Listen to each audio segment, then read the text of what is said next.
What's your Hi, hello, my name is Angela. What's your name? My name is Coach Ellie, but my full name is Ellie Safi Wilson Shigati. Okay, Ellie. Nice to meet you. Thank So, where are we right now, Ellie? This is my project where I actually started. We have now 2 years since we started.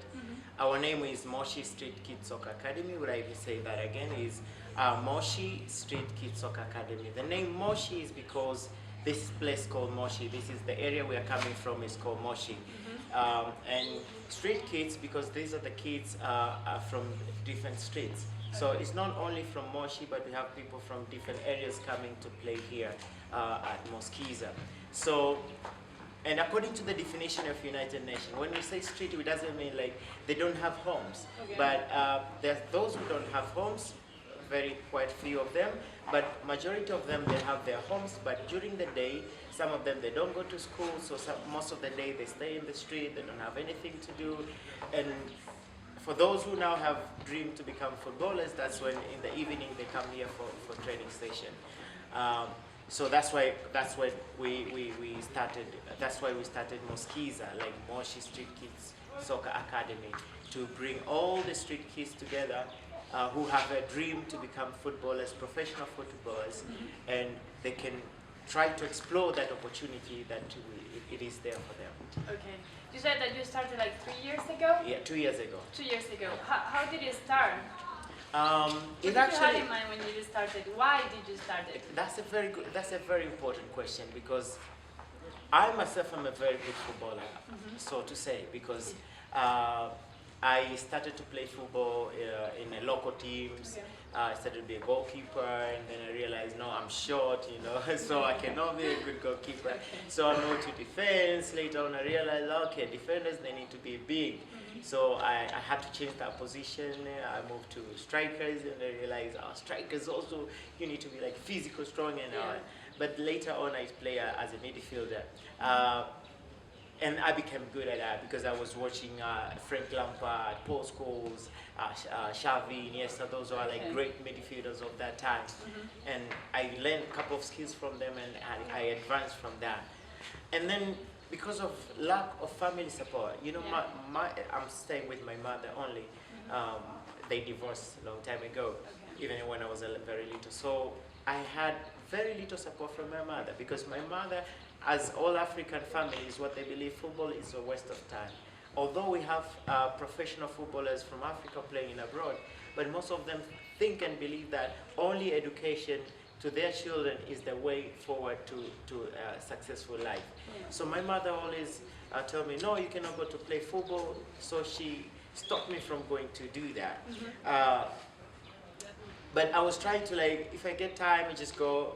I tell my mom I'm going to the market, but I'm actually going to the football. So I was like, kind of like, because I cannot go home and say I actually want to go to the football ground. Yeah. There's one time, this incident happened where I wanted a shoe, but I cannot tell my mother I want a soccer ball.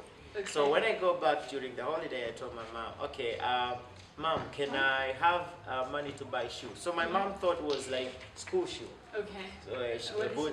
So when I went to the market, I bought a football shoes. Okay. And then I brought it home. My mom, I tried to hide it, so my mom will not say it.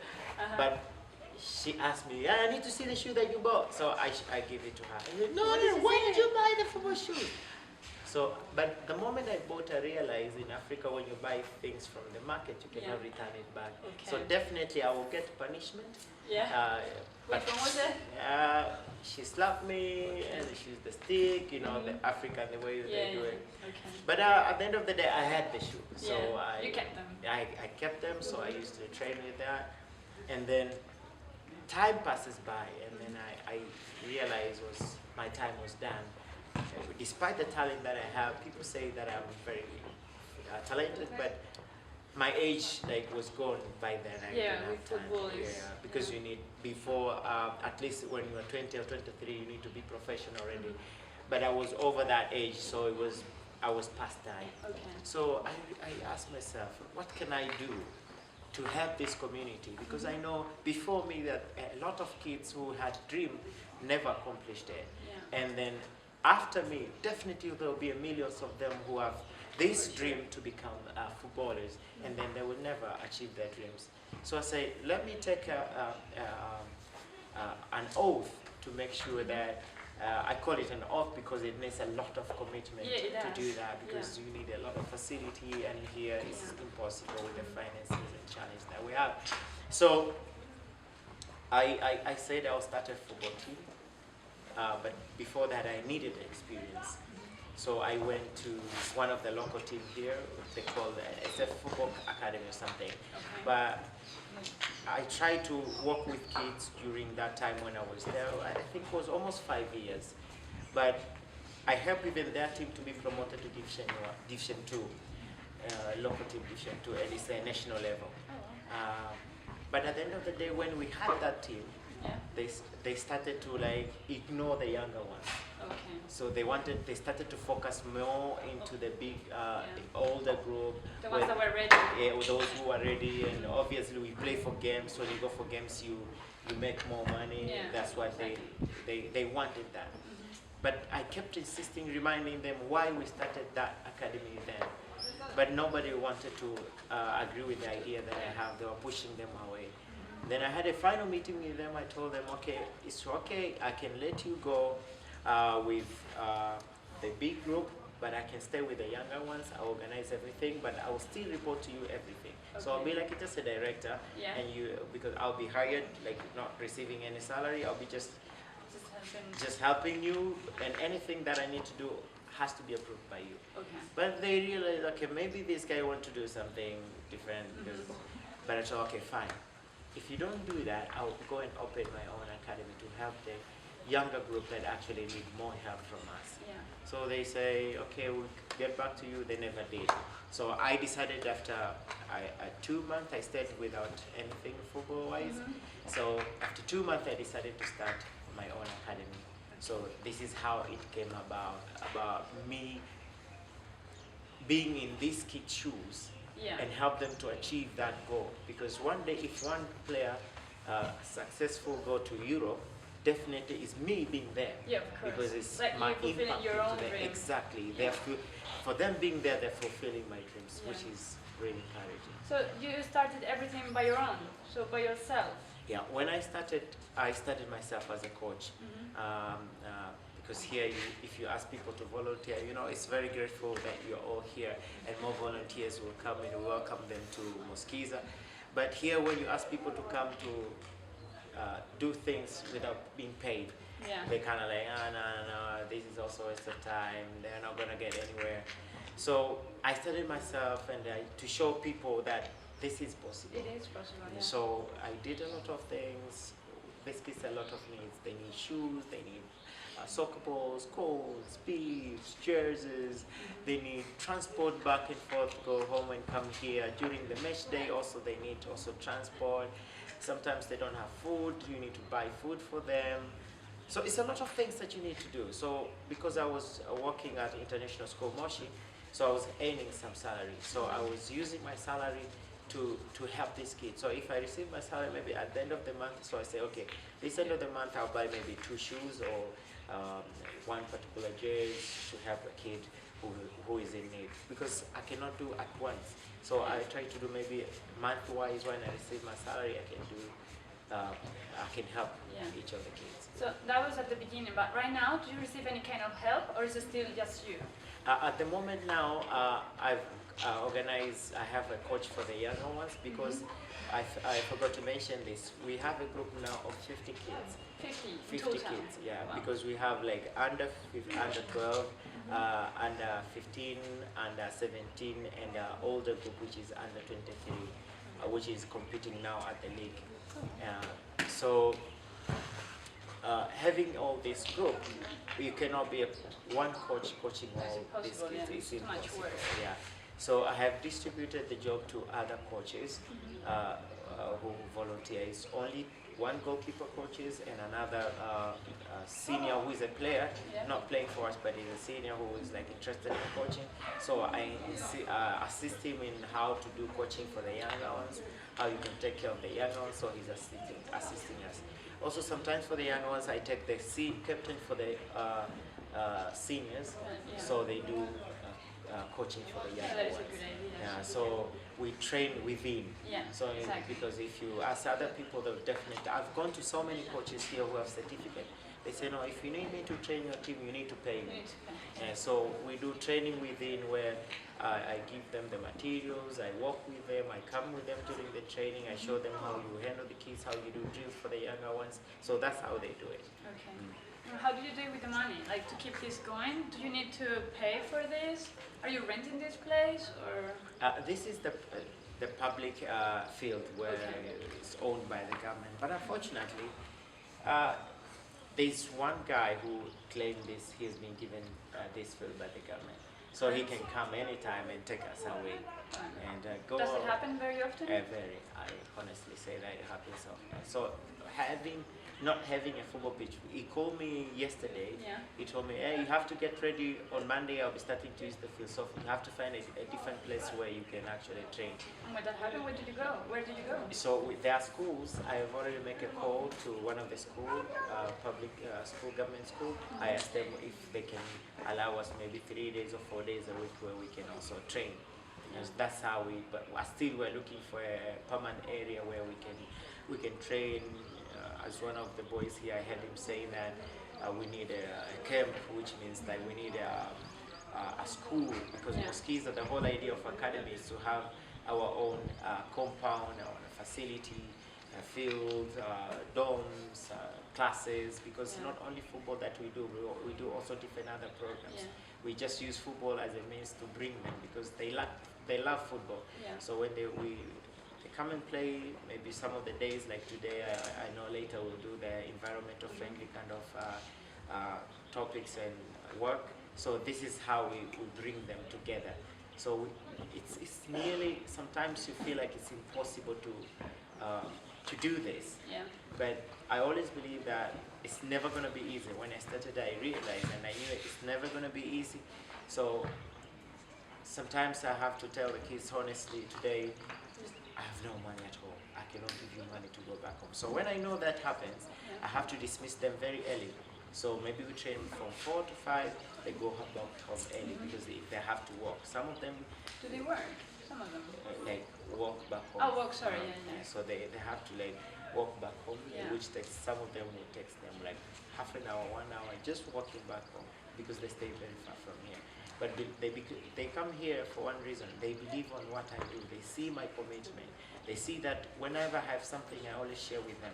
They see the success we have so far in 2 years, which I will later talk to you about that. The success that we have, the things that we have achieved. So they see, oh, there is a way through Moskisa. Yeah. So they always like come and they're very humble, they're very grateful to what I do to them. So they encourage me to do this To project. keep going on, yeah. Well, you mentioned before, you said that you wanted to make this bigger. So you are thinking big right now. Yeah. How do you think you can achieve that? The first thing that we need to do, which I've done already, I've prepared a proposal for building this facility, Moskisa facility. So through that, we are going to do fundraising. I have friends, most of them, they're volunteers who came here, so I will share the proposal with them, and then when they're out there, they will show the proposal to different institutions, because we believe in big. So only having single volunteers coming now and then, it definitely helps, but not enough. Okay. But if we can be connected with big institutions, like if we can get yearly funds from, let's say, United Nations, let's say we have connection with Barcelona, Real Madrid, Manchester United, we make like combined, like this is Barcelona or Barcelona Moskisa kind of thing. So that would be amazing. We are looking to those opportunities where we can be connected with bigger institutions than us who have succeed, and they can pave a way for us to know how and the things we can do much better to improve this life of the younger ones. Now, how do you think you can get that? Because I guess it's very difficult to get in contact with, I don't know, like football club from Europe, or so this is a good way for you to, I don't know, the world know you, what you do here. This is great what you're doing actually. So The interview that we're doing now, it actually is one of the means that it can help, because Yeah. when you send just papers, it doesn't really show Yeah. everything. People don't understand what you're doing. But now you guys came here, and we're very thankful. I have to mention that once again.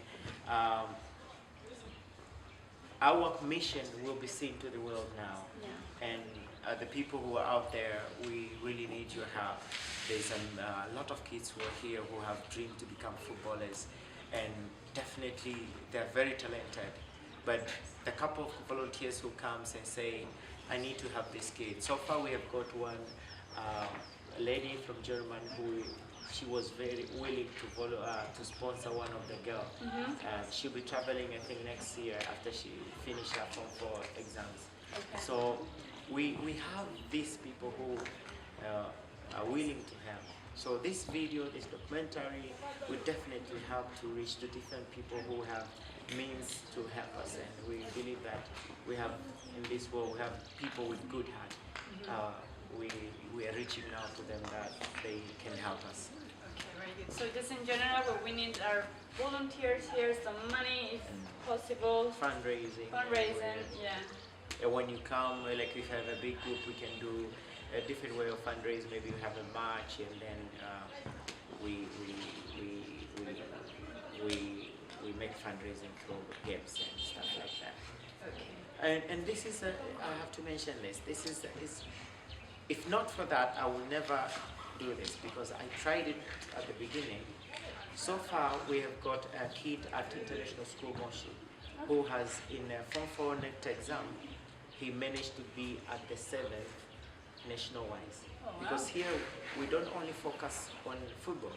Yeah. We also give them tuition, or we ask parents also what to else go to school. what you do here? It's not just football. Not just football, yeah. So we give them tuition, like school subjects kind of tuition.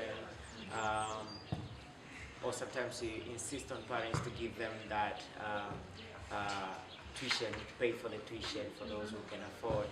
And so there's one kid who is now studying diploma International School Moshi, who I think received a scholarship of 260 million US dollar, who will be going to other university abroad. We have a boy who is in South Africa now, just for 2 years. Can you imagine? Just 2 years that he's studying. We have a boy who is 18 years old now. He's in South Africa. We have another boy who is now in Botswana. There are 2 boys who will be traveling, one in Spain. And Spain link came from one coach from Batra campus. His name is Ellie, who came here and said, no, I want this boy to come to Spain. So we'll process that and to have the boy to go there. We have another boy who... He's there right now? He's here now. Okay. He's here today. Okay. So that's amazing that we have been able to do a lot of things. In this short interview, cannot say it all. Yeah, no, but we don't have that time. But a lot of things we've done, and we hope that a lot of people can come and help us. Okay, very good. So is there anything else you would like to say or share with us, just to finish with the interview? I'm very grateful to the whole football community at large, that they come and support us, sponsor us. We've seen great players from Africa. We know the like of Drogba, Yaya Toure, and now in Tanzania we have one player who is playing for Genki. His name is Mbwana Samata. That shows that we Tanzania also can play football, but we only lack support. We really need the support from across the world, maybe from different countries, maybe Spain, France, and all those countries. Please come and support us. We need materials, training materials. We don't have a gym, we don't have, because football is 4 areas as far as I know. We have nutritional, psychological, tactical, and we also physical part. We need everything that we can get to make sure these boys reach their dreams. Okay. Thank you. So we will do our best. And good luck with everything. Thank you. What you do here is great. Thank you for coming. This no is problem. wonderful opportunity. Thank you so much. Thank you.